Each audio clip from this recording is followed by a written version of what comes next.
Sweden's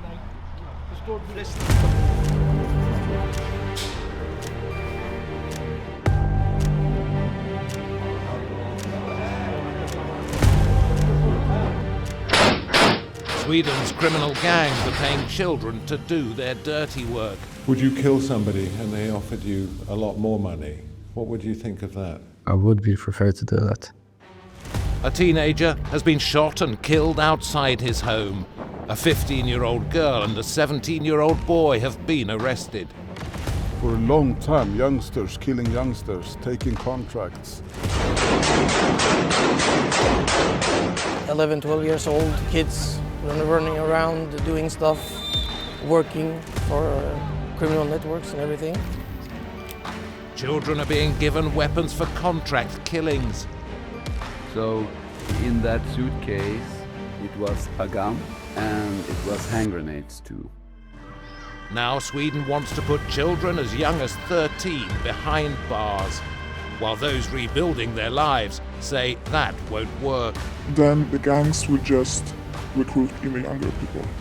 We meet those telling young people it doesn't have to be like this. The problem is not the children, the problem is the adults. But community groups trying to help recognize the pressure facing those from deprived neighborhoods. And some of them doesn't have a good way to make money, then you have to do it the bad way. If a teenager pulls the trigger, should they be treated as a child or a cold-blooded criminal?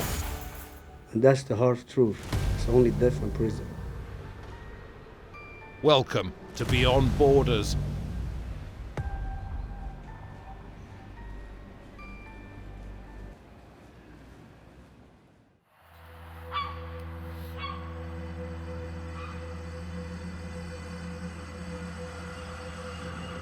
Only a few hours after arriving in Malmö, and already we found a scene that graphically illustrates the problem we've come here to investigate. A 15-year-old boy has been shot and killed. A 15-year-old girl and a 17-year-old boy have been arrested. It is, police tell us, a warning to his older brother to continue working for a gang. När en sån här sak sker så skapar det såklart en otrygghet hos våra hyresgäster. Men så att man är väl orolig att det ska hända en själv. A community leader who works closely with the local mosque has come to talk to those living nearby. De är jätterädda för att när det händer såna, tyvärr, det drabbas inte enskilds människa, det drabbar hela området. Så folk blir rädda, skräcka att det kan hända till mig, till våra barn. The two teenagers allegedly behind the shooting were arrested almost immediately. The girl is also suspected of killing another teenager in Stockholm 2 days earlier. A 35-year-old man believed to be behind hiring the girl for that murder is also in custody. Why did you pick that? This senior police officer is on the lookout for young people at the city's main railway station. They have been sent here from nearby cities or cities in Sweden to do a major crime like murder someone or throw a hand grenade. We talk with them, we see why are you here.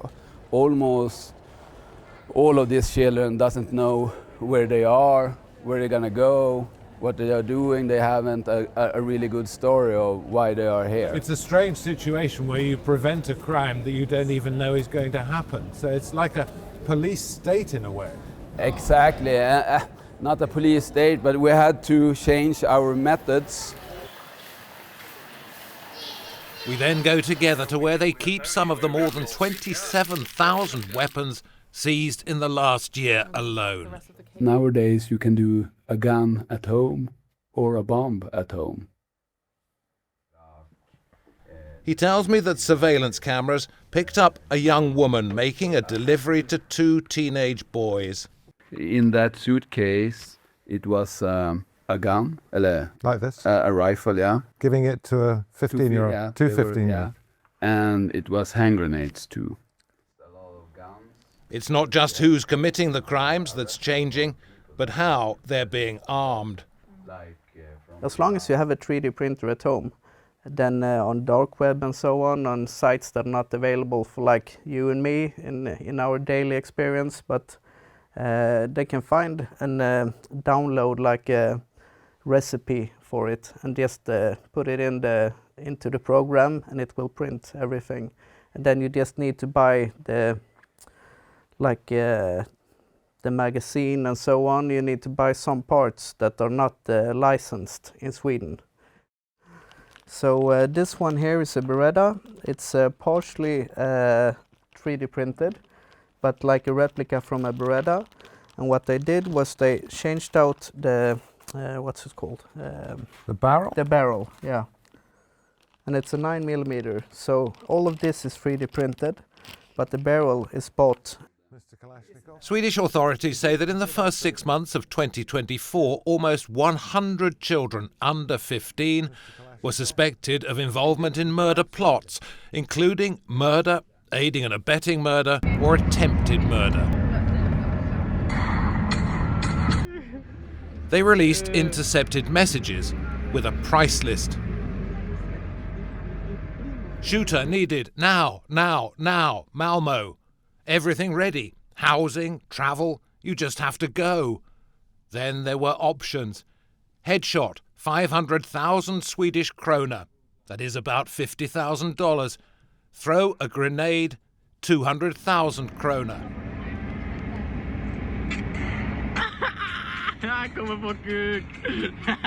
If you look at the number of killings, it is still at a by far larger level compared to Norway, Finland and Denmark put together, right?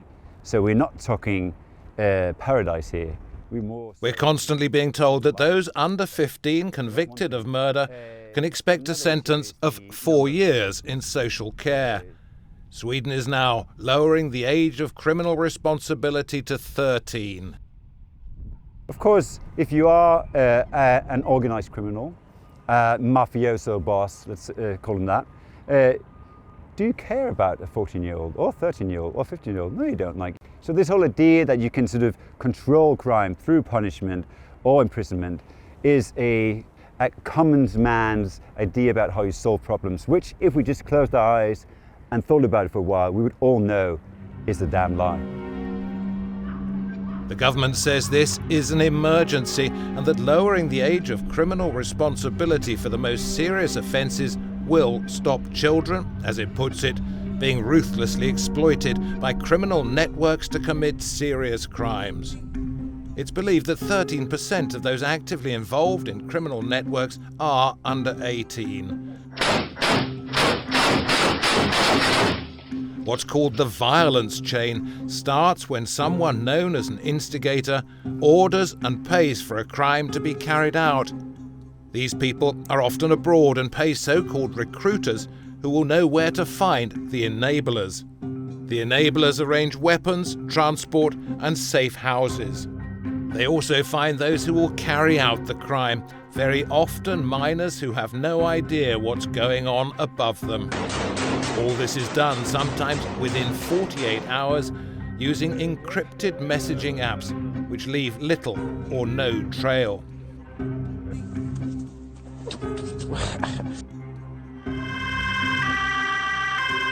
If the criminals are getting younger, then police know they have to catch them in a very different way at an even younger age.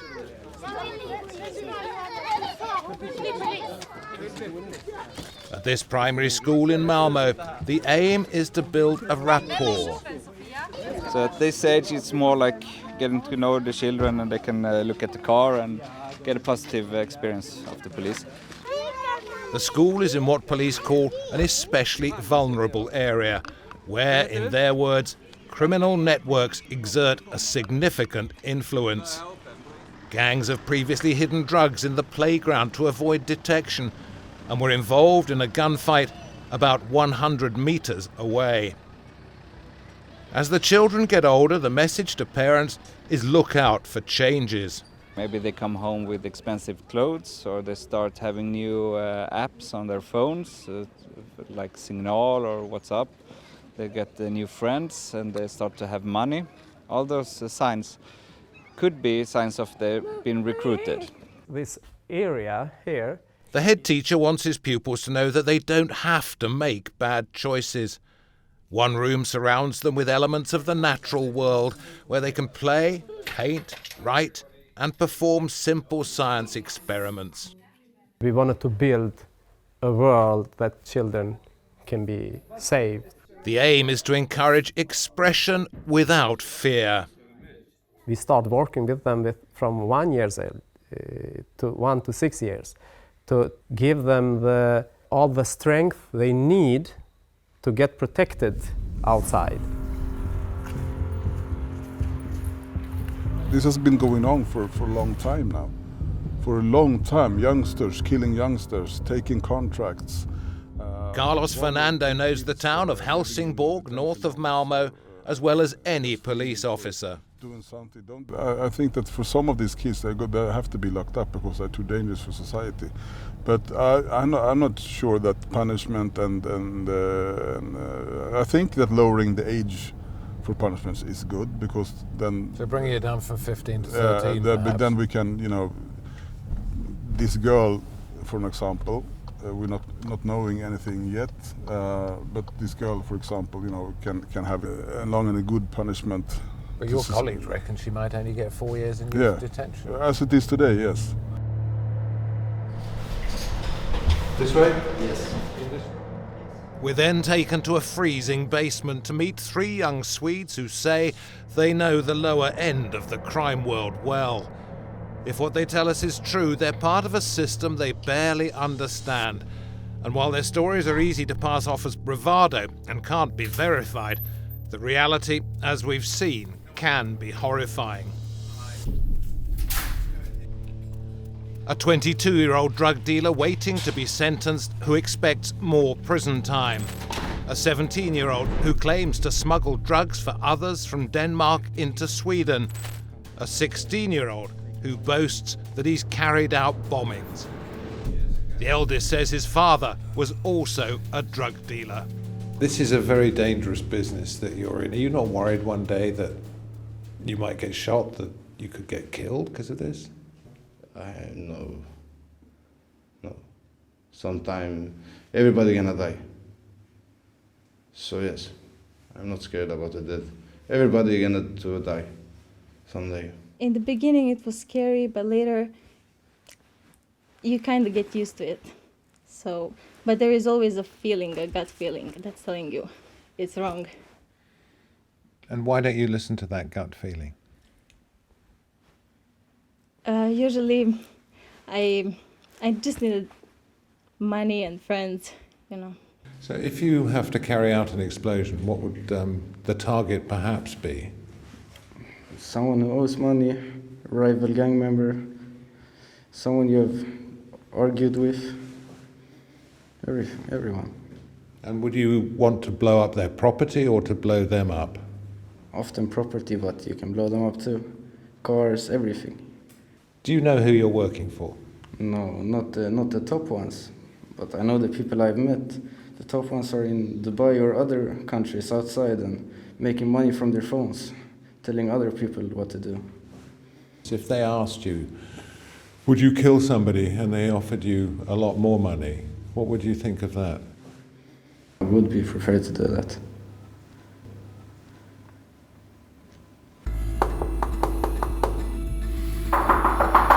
Before anyone reaches that stage, it's hoped a warning from police will be enough. Hallå? Ja, men hallå, hejsan. Per heter jag ringer ifrån polisen och sluta skjut. This is a training exercise where potential criminals are identified and told they're being watched. Så att det vi vill göra är att vi kan ge dig ett telefonnummer. Okay. Och om du känner att du vill prata med oss mer så kan vi göra upp ett möte. Så kan vi träffas och prata om hur du vill göra helt enkelt. Ja. Men jag kan ta telefonen och så kan jag komma med. Ja. Sen är det väldigt viktigt också att om det känns så att du har några i din omkrets som kanske vill hoppa av eller som har en hotbild eller någonting, så kan du sprida detta till dem också. Så kan vi givetvis hjälpa dem med. They also say they can offer new identities to both possible criminals and their potential targets. Just that we are going out and talk to people, we are talking to the criminals, we are giving them the message. We don't want them to get killed, we don't want them to get hurt or their families to get killed. I think that they feel that we do care about them, and I think there's something, if we talk to them like people, like human beings, I think they get affected about it. I just love it, yeah.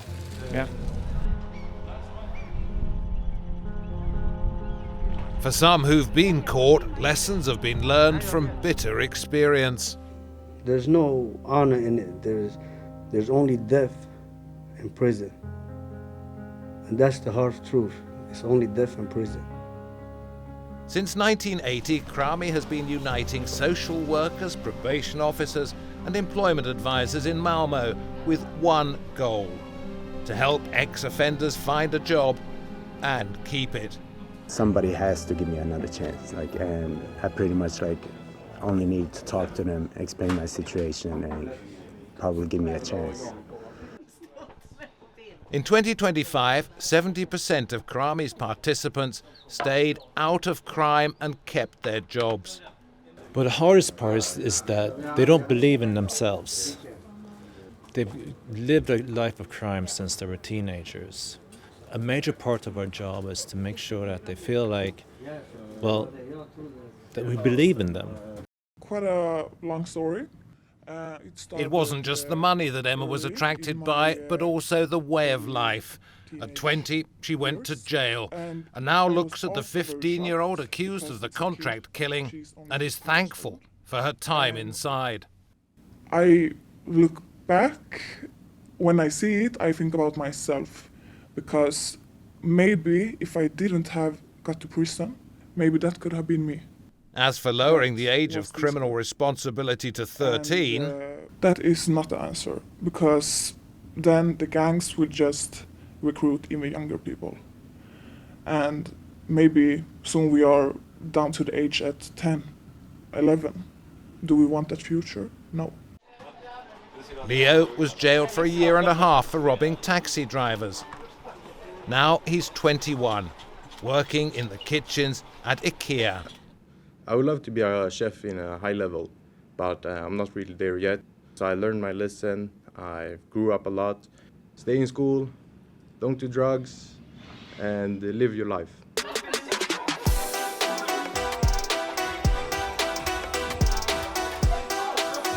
Here we got one of the gaming rooms. We're shown around a community centre in Malmö. Could say that it cost about around £200,000 to actually run this place, while it cost, I would say, £700,000 to incarcerate a young person. What do you want? Obviously, you're going to want this. The idea is to take these young people away from bad influences. The problem is not the children. The problem is the adults. The children didn't know how to be criminal until the adults learned them how to be criminal. There's a library and a beauty salon, a sports hall, and a man there who's living evidence of what violent people are capable of. That was a good one. He was 16 when he was shot 5 times on his way to football practice, once in the head. The identity and motive of the shooter is still unclear. You're helping children here, Kamal, but in a sense, are you also helping yourself after what happened? Yeah, of course, of course. So what does this do to you? What this does to me is I get maybe a greater picture of my life and what I've been through. I'm not so different than any other kid, I'd say.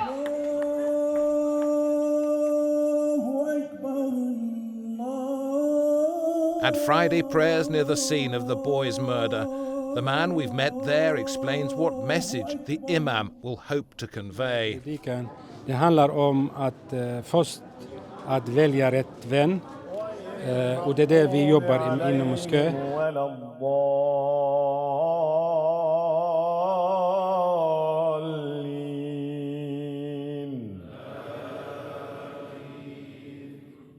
So start by looking at your life.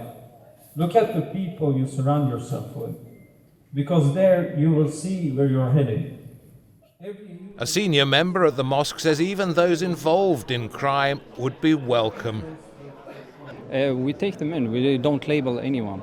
So we try to give them alternatives here in the mosque and try to show them the thing that they're missing. They are missing role models, someone that can tell them what's right from wrong. And here they can find it. And when they become more grounded in their faith, that's when they start getting more disciplined and try to see the consequences behind their actions. That's why we try to help.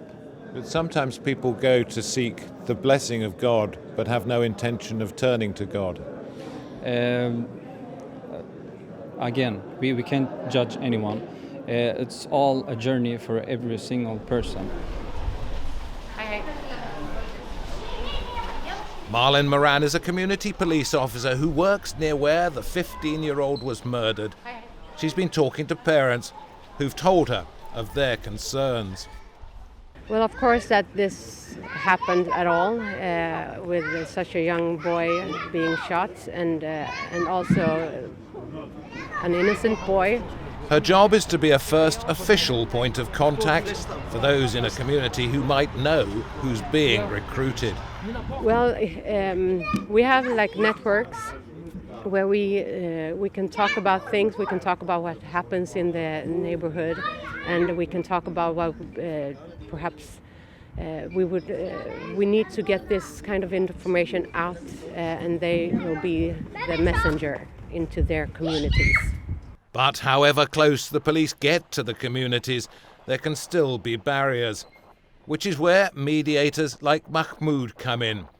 He's involved in the restaurant and beauty business in Helsingborg, which has high levels of unemployment. To save someone from getting killed doesn't cost me anything. I'm not doing anything criminal. I just try to save somebody. Mahmoud helped to raise about $8 million for a mosque to be built in the town and is respected as a peacemaker. He tries to reason with those involved in disputes by asking a simple question. What will happen next? Your side will do the same, and the other side will do the same. It will never get stopped. Maybe your friends will get hurt, your family members will get hurt, and the same thing happens to the other part. So this will never end. Who will win? What will you gain of it? Does it make your life better? Does it make your life and your family's life more safe? No. At this Malmö amateur football club, they know what happens when matters escalate. A coach was viciously assaulted on the playing field by a father and 12 others. The father was upset that his son had been banned from the club for being disruptive. Young people were then so scared about going to training or to matches, they prepared a report entitled "When We Allow Gangs to Take Over Our Pitches." After that, they say, things began to change. They were given almost €1 million to improve security and facilities. More youngsters then wanted to join, and the coach says being in a team keeps them out of trouble. We've seen like 11, 12 years old kids running around, doing stuff, working for criminal networks and everything. So a part of football today is that we try to get them in younger age to get into the football teams, to have an activity to do, not to stay at home, not to be able to be recruited from other people and criminals around.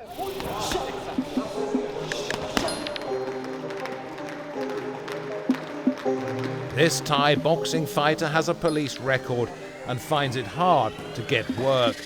But in the ring or on the Muay Thai floor, he discovered that having an interest gives him purpose. Like when I was like 16, 15, I just wanted money for my family, for my friends, for all the things that I've dreamed of. But then when you are like now 18, 17 and like 19, you understand things differently. It's not about money, it's about peace, it's about your mind, it's about more things to do. His teacher can see why some in a poor neighborhood sometimes choose the wrong path. They have to make money by themselves, and some of them doesn't have a good way to make money, then they have to do it the bad way. That's one of the things, money. But having an interest, he believes, is a big help. You can see in their eyes when they come here, when they start training here, they was miserable, and now they are another persons. So I try to not talk about the problems or ask them too much. If they want to tell me something, they have to feel free to come and talk to me. I'm always available, also when I'm not here. And when they come here, it's like another world. They have to forget about the other things outside. Yet with younger and younger people crossing the line in Sweden, with gangs increasingly willing to exploit children, forgetting and changing countless lives is a challenge. Some may believe they're winning that battle, but it is proving to be a very hard fight.